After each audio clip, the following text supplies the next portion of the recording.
ये खबर सबसे पहले आज तक पर हमने अपने दर्शकों को बताई थी कि यहां के राष्ट्रपति ने दावा किया कि उनके घर पर, उनके डाचा पर, यहीं पर यूक्रेन में, कीव में एक अटैक किया गया, रॉकेट्स के जरिए यह अटैक किया गया था। लेकिन उन्होंने यह दावा किया कि जो उनका एंटी मिसाइल डिफेंस शील्ड है वो काम कर रहा है, बहुत कारगर तरीके से काम कर रहा है। और इसी वजह से उन्होंने यह कहा कि you missed me, you missed, आपने मुझे मारने का प्रयास किया लेकिन आपका यह प्रयास सफल नहीं हो पाया। यह दावा किया है यहां के राष्ट्रपति ने। प्रेसिडेंशियल पैलेस की डाचा की उन्होंने तस्वीरें भी दिखाई और जो मलबा वहां गिरा है रूस के मिसाइल का, उसकी तस्वीरें भी उन्होंने जारी की, यह कहते हुए कि हमारा जो मिसाइल डिफेंस सिस्टम है वो कारगर है, वो काम कर रहा है। आपने प्रयास किया, आप विफल रहे।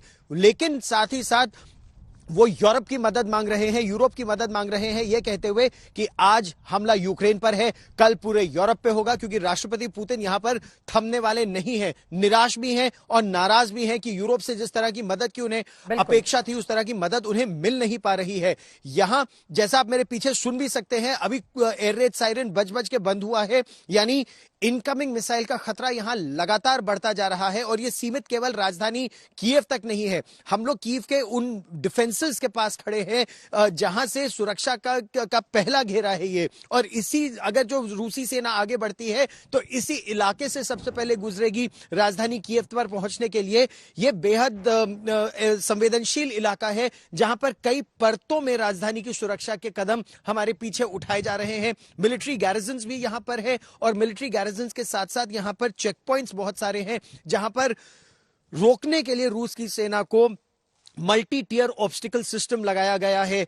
हेजहॉग्स, जिनको वो जो लोहे के बड़े बड़े क्रॉसेस हैं, उसके साथ साथ 6-6 फुट लंबे कंक्रीट के बैरियर लगाए गए हैं। उसके पीछे एंटी टैंक गाइडेड मिसाइल के साथ जवान बैठे हुए हैं कि अगर जरूरत पड़ने पर वो किसी भी तरह का हमला करके उस रूस के अटैक को रोकने की कोशिश करेंगे। दूसरी तरफ से अभी अभी रूस की तरफ से दावा किया गया है कि उन्होंने एक एम्यूनिशन डिपो को उड़ा दिया है जहां पर एंटी टैंक गाइडेड मिसाइल्स और सर्फेस टू एयर मिसाइल्स का एक बड़ा जखीरा आके रखा हुआ था। रूस का यह दावा है कि उनके पास स्पेसिफिक इंटेलिजेंस थी और उस इंटेलिजेंस के आधार पर उन्होंने यह मिसाइल फायर करके इस जखीरे को उड़ा दिया है।